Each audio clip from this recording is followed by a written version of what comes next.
This is Time Signatures with Jim Ervin, a podcast and radio program presented by the Capital Area Blues Society in Lansing, Michigan.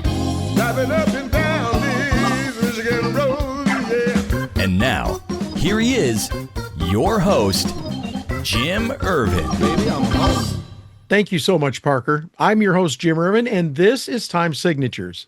If you've ever visited Chicago, be it for the Blues Festival or just a weekend on the town, you know there are a ton of great blues venues to be had. But there are only a few you simply cannot miss.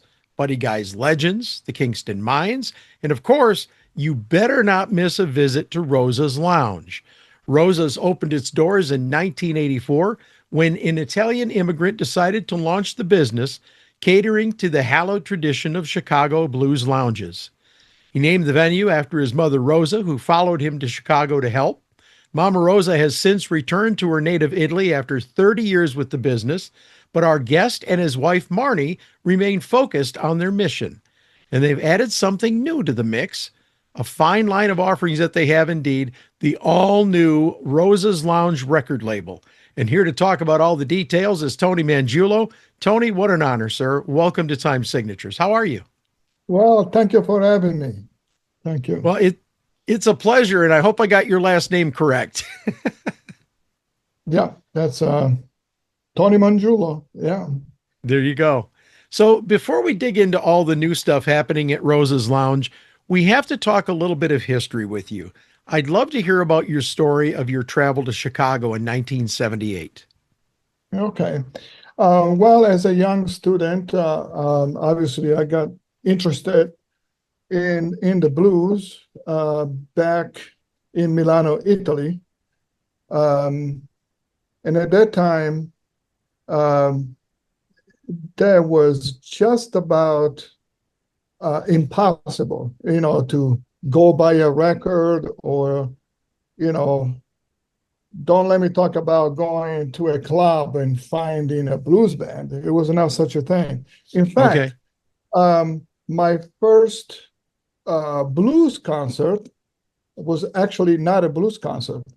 It was a jazz concert, Oh, wow. a jazz festival, where they had a blues act from Chicago. And that blues act was Buddy Guy and Junior Wells. Wow. So myself and the band, we went to see the show. And of course, with my broken English, the only English that I know is from what I learned for when I went to school for, you always had to take a second language. So, but it was very, basically, I couldn't really speak anything. But enough to say to Junior Wells and Buddy Guy that I play drums and I want to play the blues. And they said, well, here's my address. You have to come to Chicago. And that's what so they wrote that on a piece of paper. And I showed up a few months later and stepped into what later became my spiritual model. My reason why I stayed as long as possible was Teresa's Lounge. Teresa's Lounge on 47, actually it was on 4800 South on Indiana. Okay. Was the mother Chicago blues clubs, the home of Junior Wells, the home of Muddy Waters, the home of this is just the list goes on and on. Yes, sir. And there was from that place where I first experienced the blues, and I just wanted to stay as long as possible until my mother came a year later, and she said, if you want to stay, we have to open a business. Of course, there was no plan for a blues club or anything like that. That is just what it turned out to be. And so here we are, 45 years later, here we are again. just do what we meant to do, play the blues. Now, I have to take you back and ask you, who did you see that first night at Teresa's? Yes, that was a crucial moment for me because for the first time, I actually experienced the blues Yes, sir. from the people that makes the music and the people that actually were there to absorb the music. So to me, that it was like it's almost like hard to describe who really made the music. See, to me, it was like it was a whole experience.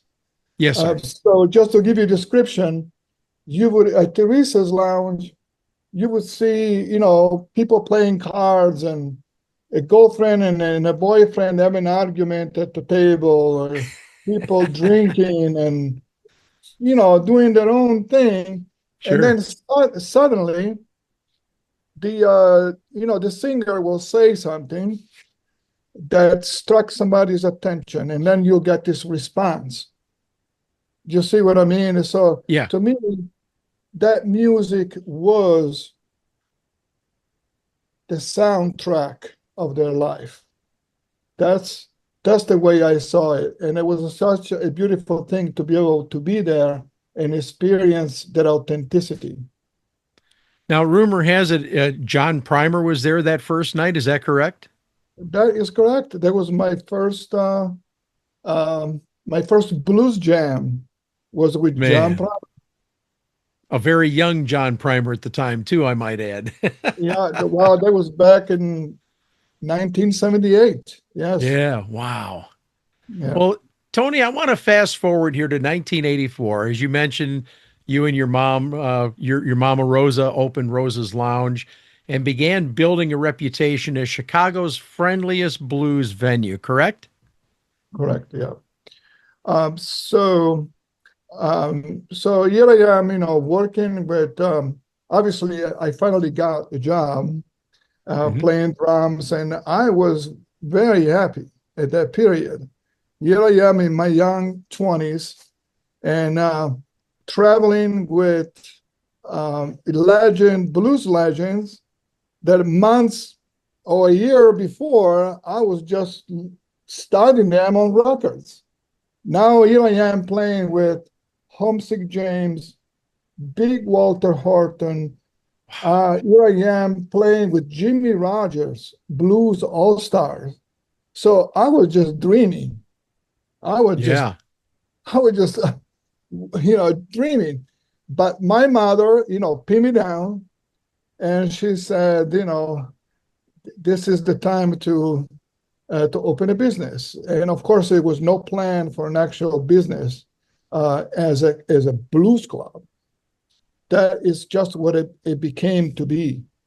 Um, and so in 1984, I actually targeted Billy Branch and the Sounds of the Blues to be the very first band to do the grand opening party. Very And cool. there was a reason for that. I wanted to set myself to that path of growth. Of At that point, Billy Branch was considered the young generation of Chicago blues, the Yes. emerging generation, and and knowing, and it was such a great moment because here we were, there was a transition, where the great legend that was still there, like Yes. Junior Bodies and James Cotton and Otis Rush and Carey Bell, all these people that were still there, and yet you had this younger generation, Billy Branch, Valerie Wellington, Sugar Blue, they were emerging. So I wanted to start myself with that in mind, right from the beginning. And Billy Branch just just fitted perfect. And that was my very first performing band. So I have to ask you, because you're positioning yourself to bring in the newest generation and get behind them.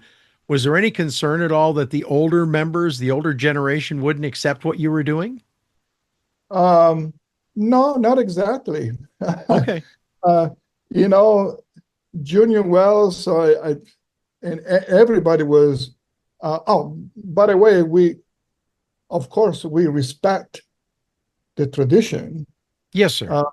In fact, soon after the grand opening, who was performing? Who was the next performing artist? That was Carey Bell, Omsi James, Oh, Big man. Walter, Jimmy Rogers, all these people, Pinetop Perkins. I mean, we were very lucky, very Yes, lucky. sir. Johnny Shines, Annie Boy Edwards.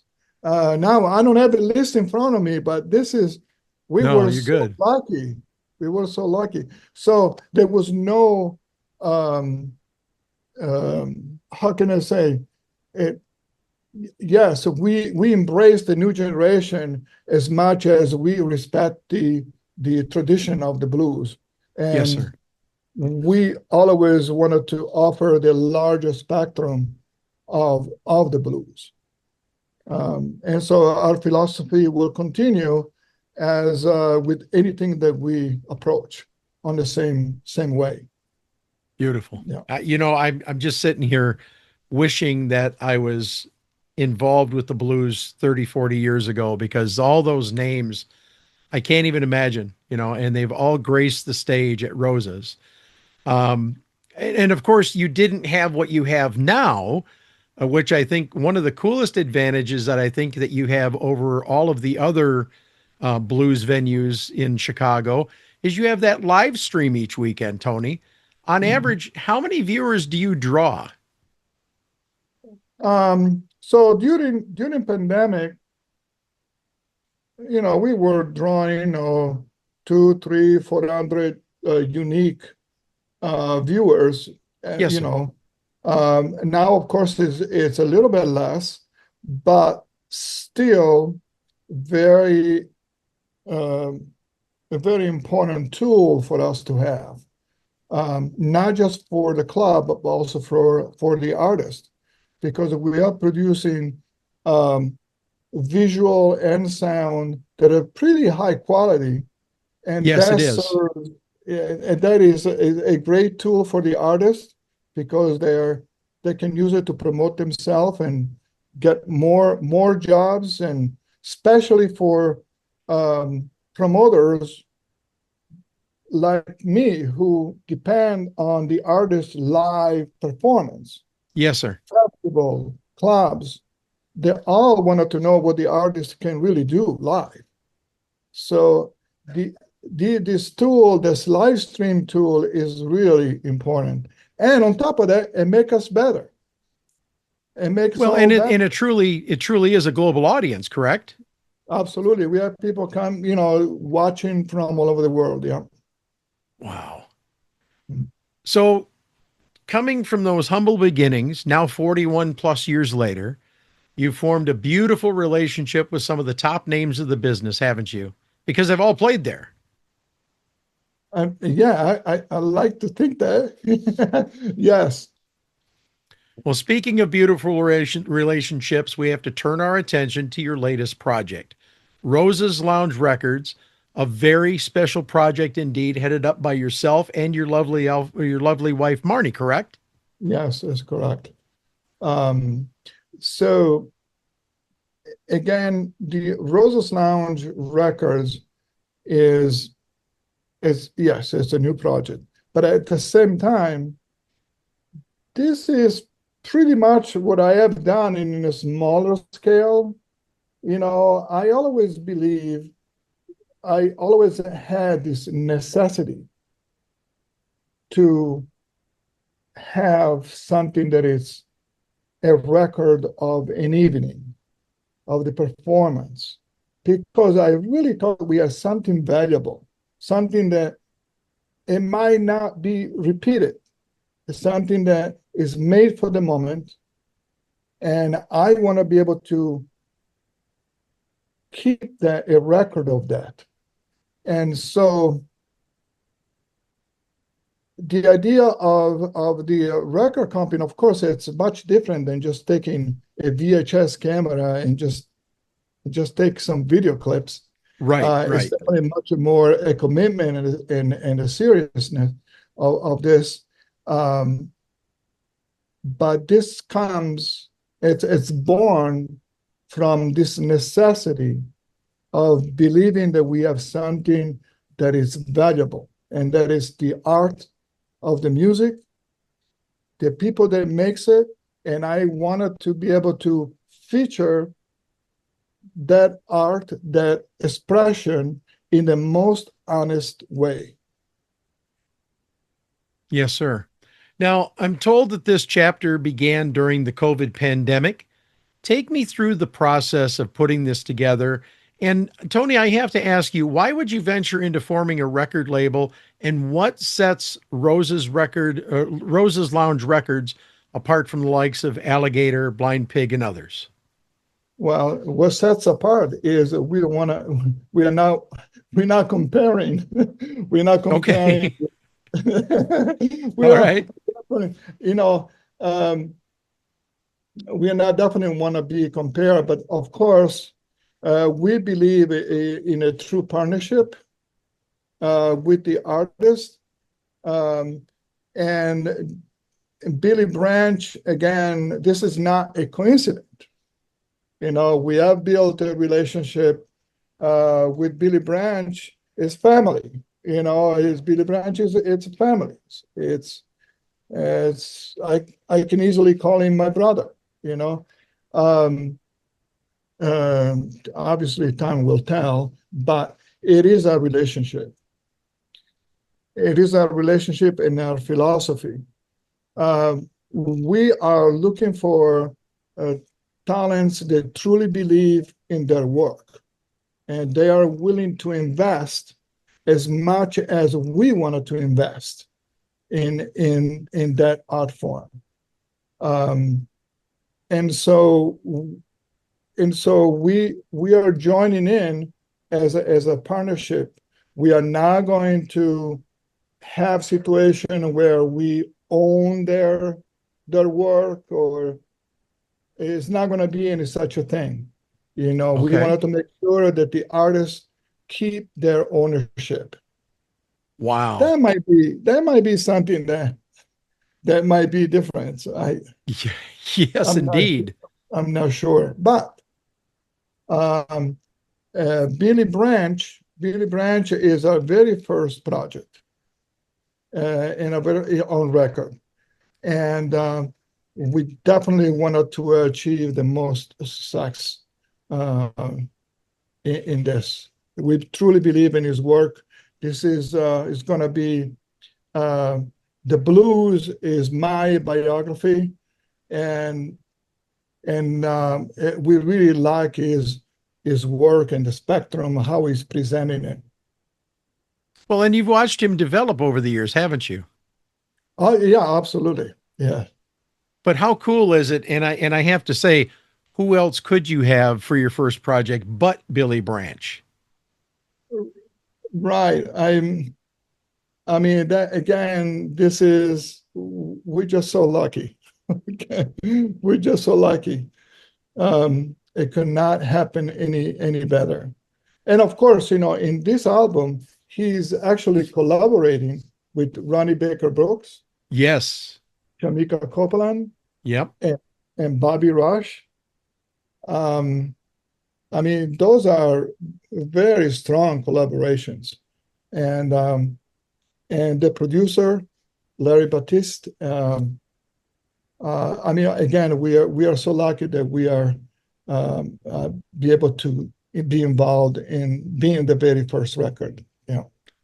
You have to be tickled to death knowing that he brought these big names with him to help collaborate on this first album, though. That had to be something that made you smile. Oh no, absolutely. We are very excited about it. Yes. Yes. Yes. So let's talk about this kickoff event. It's slated for tomorrow, Friday, and Saturday at Rosa's Lounge. Now you have the label kickoff, and as I understand, you're also celebrating the release of Billy's first single, Begging for Change. So let me ask you, what can people attending these 2 evenings of celebration, what can they expect? All right. The expectation is that's a good question. What to expect? Well, everybody will be very excited about it. You know, Sure. this being the first singles that we putting out under the Rosa's Lounge label. The song itself is it has a strong meaning, begging for change. As we know, things are not. I'm talking about globally. Sure. Starting from the weather and the politics and the economy. There is Yes. so much to beg for, and I believe these songs just capture this moment in time, and and to see people responding, and of course, as an artist, Billy Branch, be able to capture the essence of the time. Um, it is very exciting. Yes. Indeed. Indeed. Now, I had a discussion earlier today with Lynn Orman, and I have to ask you, because we've discussed your live streams and whatnot. Will Rosa's Lounge Records be offering any live recordings from the venue in the near future? I mean, rumor has it you've got some incredible sound there, so it only makes sense, doesn't it? Uh, yeah, that's very possible. Yes. That some of those recordings that were done through the years, Oh, um, wow. uh, through the years it can be released. That's very possible. Yes, we would love Wow. to do, we would love to do that because that's a testimony of a particular time, um, Yes. and a very valuable time. Yeah. I'll tell you right now, I'm going to be watching you. I'm going to be watching very closely because when you start releasing little time capsules like that, I'm going to be all over having a copy of them. I guarantee it. By the way, before I forget, I made sure that I looked a little bit Chicago for you today. I've got Stefan Hillesheim. Went to see him in Kalamazoo a couple weekends ago, and I know for a fact he plays at Rose's often. I also have a beautiful harmonica necklace that is fashioned by the hands of Jennifer Noble, also a Chicago native. And I've even got Toronzo Cannon up here, an autographed Toronzo Cannon CD that's on the wall in the frame here next to me. So I wanted you to make sure that you felt welcome when you came in today. Well, yes, I feel welcome. Thank you. Awesome. Tony, where can people go to learn more about Rosa's Lounge, also the record label, and by all means, be sure to include your social media as well. Right. Of course, rosaslounge.com, our website. There is a Roses Lounge records website. All our social media are totally public, available. Instagram, Facebook. Um, I think we even have TikTok. I think. I Well, I mean, think. in this day and age, you should, right? Yeah, yes. So, yeah, well, we're trying, to reach people. We Yes, sir. absolutely let people know about what we do. We love to be able to reach people, new people, and let people know what we do. Tony Mangiullo, it has indeed been a pleasure. I can't tell you. Looking forward to joining you all in November for what I hear is going to be the official release party for Billy's album and Yeah, yet another milestone in the Roses Lounge record label story. But let's keep in touch, shall we? What do you think? thank you. Yeah, please, let's do And that. and and Tony, if you ever need to break some news related to the label, or if you ever want to talk about something big at Roses, You always have a microphone available here, my friend. Always. Thank you. Thank you very much. All right. Well, before we wrap up here, I want to remind you that when an artist sells just 250 CDs, that is the equivalent of 1 million audio streams. That's crazy, right? But it's true. And sadly, there's only a small handful of blues artists who have had 1 million audio streams. I couldn't believe it either. So I've made it my policy to buy music from the artists first, and then and only then I will stream on the various platforms. I mean, if we want to be able to enjoy live music out there, we owe it to ourselves and these musicians to spend some of our hard-earned cash to support their music and merch. Trust me, they'll thank you every single time, just like Stefan did when I bought the shirt. But always, as always, thanks for your consideration. And that wraps up this edition of Time Signatures. Once again, my thanks to our guest, Tony Mangiullo, but also to you, for without you, none of this would be possible. Jim Ervin reminding you, keeping the blues alive is everyone's responsibility, but preserving the history of the blues, one story at a time, that's my mission. Until next time, so long, everybody.